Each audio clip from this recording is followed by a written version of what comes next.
ప్రజలందరూ కూడా ఎంతో సంతోషిస్తున్నారండి. సభ్య సమాజం సిగ్గుపడేలాగా ఉందండి. కారణం ఏంటంటే అతను చేసినటువంటి మాటలు కానీ అతని వ్యాఖ్యలు కానీ చాలా ఎవ్వరు అసలు వీళ్ళు కూడా ఎవరైనా మాట్లాడరండి. ఫ్యామిలీ విషయాల్లో ఎవరైనా కలగ చేసుకుంటారా? పవన్ కళ్యాణ్ వాళ్ళ ఫ్యామిలీ వాళ్ళ ముగ్గురు భార్యలు అని చెప్పి వాళ్ళ పిల్లల గురించి ఎంత మాట. ఈయనకి పిల్లలు ఉన్నారు కదా, ఈయనకి వైపు ఉందా? ఈయనకి ఒక్కడికే ఉన్నారా? ఇప్పుడేమో ఈయనేమంటున్నాడు, నాకేమో మా భార్య వద్దంది, రాజకీయాల్లోకి వెళ్ళదు. ఇదేదో ముందుగా చెప్పాలి కదా, ఇప్పుడు చెప్పడం ఏంటి? ఇప్పుడు ఫస్ట్ లోనే బాబు ఏమండి మనం ఈ రాజకీయాల్లోకి వెళ్ళొద్దు, దీని మూలం మనకి చాలా ఇది వస్తుంది, హాయిగా మంచి సినిమాలు చేసుకోండి, మీకు ఏదో ఇదిగా ఉన్నారు కదా అని చెప్పి మొదట్లో చెప్పుంటే ఈ వాడికి ఇంత ఇది ఉండేది కాదు కదా.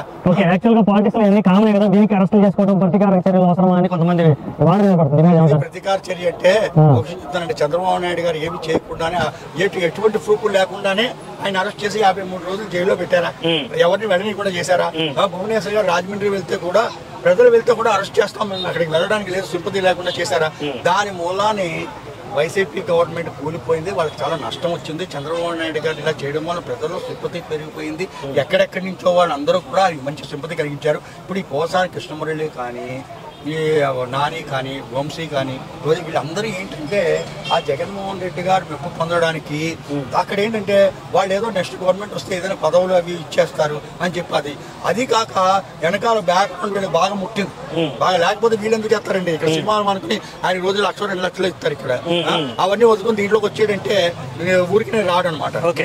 అది కాక ఏంటంటే వీళ్ళు ఒక సంస్కారం ఏంటంటే ప్రజలు మాట్లాడేటప్పుడు అవతల వాళ్ళ మీద మనం మాట్లాడేటప్పుడు ఎంతో విధంగా మాట్లాడాలి. అందులో ఒక సెలబ్రిటీగా ఒక అందరికీ తెలుసున్న వ్యక్తి మాట్లాడినప్పుడు ఇప్పుడు ఎవరైనా రోడ్డు మీద మామూలుగా మాట్లాడుకుంటున్నారు కదా, ఎవరైనా పట్టించుకోరు. కానీ ఏంటంటే ఒక లెవెల్గా ఉన్నప్పుడు ఒక స్టేట్మెంట్ ఇచ్చినప్పుడు అది చాలా గౌరవప్రదంగా ఉండాలి. పూర్వం మన అందరికీ తెలుసు, ఒక ప్రైమ్ మినిస్టర్ కానీ ఒక సీఎం కానీ ఒక గవర్నర్ కానీ ఎవరైనా పొలిటికల్ లీడర్ కానీ ఎవరైనా ఒక స్టేట్మెంట్ ఇచ్చారు అంటే దానికి ఎంతో విలువ ఉండేది. వరుసగా ఇలాగా అరెస్టులు చేసి భయభ్రాంతులకు గురి చేసి పథకాల గురించి అడిగే అవసరం లేకుండా ఏదైనా ఓరెత్తితే అరెస్ట్ చేస్తామని హింటిస్తున్నారా? ఇప్పుడు పోసాని కృష్ణమురళి ఏమి లీడర్ ఏమీ కాదు, అతనే ఎమ్మెల్యే కాదు.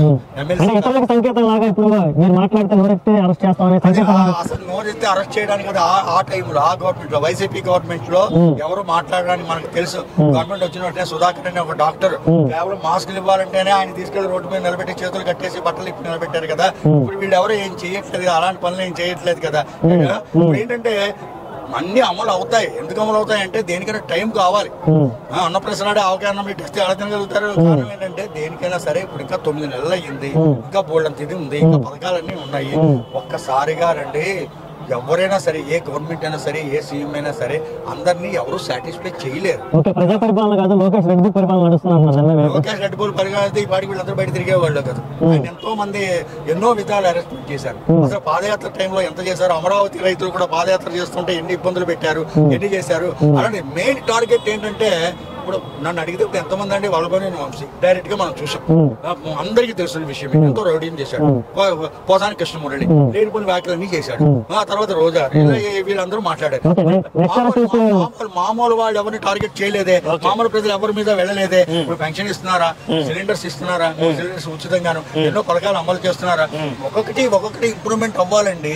ఇంకా ఎన్నో పథకాలు అమలు చేసి ఉండాలి. కానీ వీళ్ళని ఎందుకంటే వీళ్ళు మాట్లాడే లాంగ్వేజ్ కానీ వీళ్ళు చేసే పనులు కానీ చాలా చాలా ఘోరాది రీచ్. అప్పుడు ప్రజల్లో అందరికీ తెలుస్తుంది ఏది కరెక్ట్ కాదని చెప్పి ఎప్పుడైనా సరే అధికారంలో మనం ఉన్నాం కదా అని చెప్పి ఇష్టం వచ్చినట్టుగా మనం చేయకూడదు. ఈ అధికారం అన్నది శాశ్వతం కాదు. నెక్స్ట్ అరెస్ట్ ఎవరిని ఎక్స్పెక్ట్ చేయొచ్చు? నెక్స్ట్ అరెస్ట్ అంటే నేను అనుకోవడం ఏంటంటే రామ్ గోపాల్ కొద్దిగా టార్గెట్ గా ఉన్నారు. ఇంకా మీరు రోజా గారిని అయితే వదిలేసేసిన పరిస్థితి కూడా ఆడవాళ్ళ మీద ఎందుకు లేని చెప్పి ఆవిడ మీద ఎన్ని అవినీతి ఆరోపణలు. చంద్రబాబు నాయుడు గారు నిజానికి పాపం జైల్లో ఉంటే ఎవరైనా సింపతి లేకుండా ఆమెమో డాన్సులు చేసి స్పీడ్లు పంచిపెట్టి తపాలు పేల్చేసి మహా సంతోషపడిపోయి అంత నాలా ఇది చేసేసింది ఆవిడ. ఆ తర్వాత భువనేశ్వర్ గారు అమ్మవారి దగ్గరికి వెళ్ళి విజయవాడ అమ్మవారి కనకదుర్గ అమ్మవారి తల్లి కాపాడు, నా భర్తని ఇలా హత్యా ప్రయత్నం జరుగుతుంది జైల్లో, నువ్వే కాపాడాలని చెప్పి భువనేశ్వర్ గారు వెళ్ళి కనకదుర్గమ్మ వారిని వేడుకుంటే, ఈ రోజా గారు కనకదుర్గమ్మ వారిని వేడుకుంటే జైల్లో ఉండి అవినీతి పనులని పోతాయి, ఏమైనా వదిలేస్తారా ఏంటి అని చెప్పి చాలా కామెంట్ చేసింది అనమాట.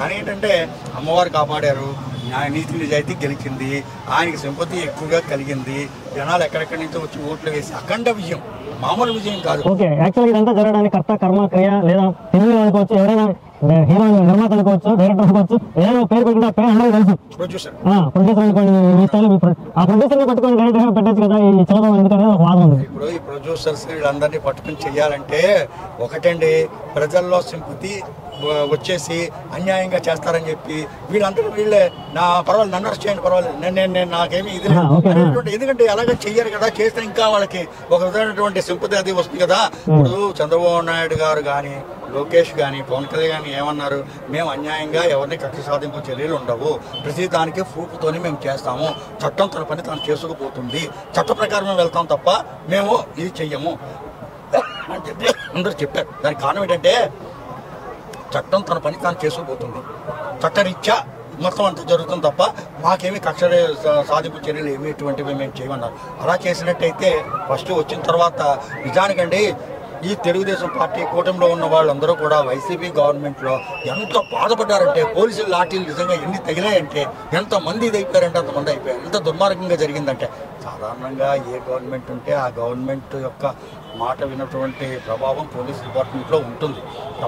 కానీ ఏంటంటే వాళ్ళకి కూడా పాపం ఇప్పుడంతా మార్చుకున్నారు, అంతా కూడా అరెస్ట్ కూడా మరి అర్ధరాత్రి పూట ఇంటికి వెళ్ళిపోయి ఆయన బండి మీద డ్రైవర్ మీద ఉంటే తీసుకొచ్చారని కృష్ణమురళి చేసినటువంటి మాటలు, ఆయన చేసినటువంటి ఇది ఆ రోజు గవర్నమెంట్ యొక్క సపోర్ట్ చూసుకుని ఆ రోజు యొక్క వాళ్ళ యొక్క ఇది చేసుకుని చేశాడనమాట. ఇప్పుడు ఎవరు వస్తున్నారు, ఇప్పుడు ఎవరు రావట్లేదు. ఇప్పుడు ఒకవేళ ఈయన ఎవరి పేరైనా చెప్పినా కూడా దానికి ప్రూఫ్స్ అంటూ ఏమీ లేవు. ఇప్పుడు ఈయన ఎవరో చెప్పడం సాధారణంగాను ఎవరెవరు చేయించారు ఏంటి, నువ్వు ఎందుకు అసలు ఇలా వచ్చావు, నీకు అసలు ఈ పార్టీకి నీకున్న సంబంధం ఏమిటి, ఫస్ట్ పాయింట్.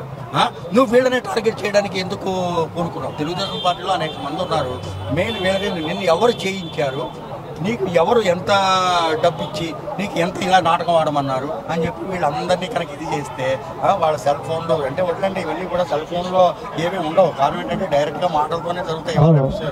ట్రాప్ చేసే పోతుంది, వీళ్ళకి తెలియదు ఏంటి, వీళ్ళు మహా ఇంటెలిజెంట్స్ అందరూ యాక్టర్స్ కూడా. ఈ సినిమా ఈ యాక్టర్స్ అందరూ ఎలా చేస్తారంటే ఈ సెల్ ఫోన్లో మాట్లాడుకుంటే ఇవన్నీ ఉండవు, అప్పుడప్పుడే దాన్ని డిలీట్ చేసేయడం ఇవన్నీ జరుగుతూ ఉంటాయి అన్నమాట. జనరల్గా వీళ్ళు నటులు కదా, వీళ్ళంతాను వాళ్ళంతా దీంట్లో చూపెట్టాలి కదా. ఇక్కడ మనకి చెప్పేటంటే వీళ్ళు లాభం యొక్క ఆకర్షణ లేకుండా ఏమీ చెయ్యలేదు. ఫస్ట్ పాయింట్, వీళ్ళు ప్రతిఫలం ఆశించే వీళ్ళంతా చేస్తున్నారు. ఇప్పుడు ఏమిటంటే నాకేమో భార్య ఉన్నారు, పిల్లలు ఉన్నారు, నేను ఇంక ఎట్టి పరిస్థితుల్లో రాజకీయాల్లోకి రాను, నన్ను వదిలేయండి, నేను బుద్ధిగా ఉంటానని పోసారి కృష్ణమురళి మన లాస్ట్ 1-2 months బ్యాక్ చాలా స్టేట్మెంట్స్ ఇచ్చాడు. ఆయన ఏంటి సర్దుకోవాల్సినంత సర్దుకున్నాడు, చేయవలసిన పనులన్నీ చేసేసాడు. ఈ రోజు నాకు తప్పు అయిపోయింది, మా ఆవిడ రాదు, ఈయనకి ఒక్కడికే భార్య ఉందా, ఈయనకి ఒక్కడికే పిల్లలు ఉన్నారా, పవన్ కళ్యాణ్కి లేరా, మిగతా వాళ్ళకి లేరా, లోకేష్కి లేరా? మరి వాళ్ళందరూ అన్నప్పుడు వాళ్ళు ఎందుకు ఫీల్ అవుతారు?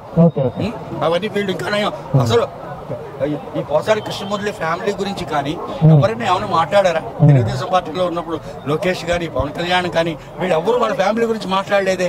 ఎందుకు భువనేశ్వర్ గారి మీద ఇంత కామెంట్స్, అంత పెద్ద ఆవిడ మీద ఎందుకు ఇలాంటి ఇవన్నీ దుమారాలు లేపి ఇది చేసి ఫైనల్ గా జరిగింది ఏంటయ్యా అంటే, వీళ్ళందరూ ఎందుకు చేశారంటే ఈ పనులన్నీ కూడా చూడండి, ఎలక్షన్స్లో ఏదో విధంగా అవతల పార్టీ వాళ్ళని ఇబ్బంది పెట్టి వాళ్ళని టార్గెట్ చేసి ప్రజల్లో ఒక ఇది లేకుండా, అంటే ఏంటి, వీళ్ళని ఒక చెడ్డవాళ్ళని చేయాలంటే ఇలాంటి బకరాకాళ్ళని కొంతమంది ఎంచుకుని ఈ రకంగా చేయాలన్నమాట. దానికి కారణం ఏంటి, వాళ్ళకి ఎంత అవినీతి చేసినా మనం ఎలక్షన్లో గెలవాలి, నేనే సీఎంగా ఉండాలి, మళ్ళీ మన పార్టీ అధికారంలోకి ఉండాలి, దానికి మీరు ఏమి చేసినా నాకు ఏం అభ్యంతరం లేదని చెప్పి దానికి ఎంత డబ్బు ఖర్చు అవనండి, దానికి ఎంత ఇదవనండి అంతా భరించి ఇది చేశారు. కానీ ఫలితం దక్కలేదు. ప్రజల్లో చాలా మార్పు వచ్చింది. ఎందుకు ఇలాంటి మార్పు వచ్చిందంటే, ఇప్పుడు పెద్ద వాళ్ళంతా కూడా ఒకప్పుడు ఈ ఎలక్షన్లో కూడా ఈ రిచ్ పిల్లర్స్ అపార్ట్మెంట్స్లో దిగి ఓట్లు వేసేవారు కాదు, ఆ రోజు సెలవు వచ్చింది కదా అని చెప్పి ఎంజాయ్ చేసేవారు. కానీ ఇప్పుడు ప్రజల్లో మార్పు వచ్చి ప్రతి ఒక్కరు ఓటు మన హక్కు,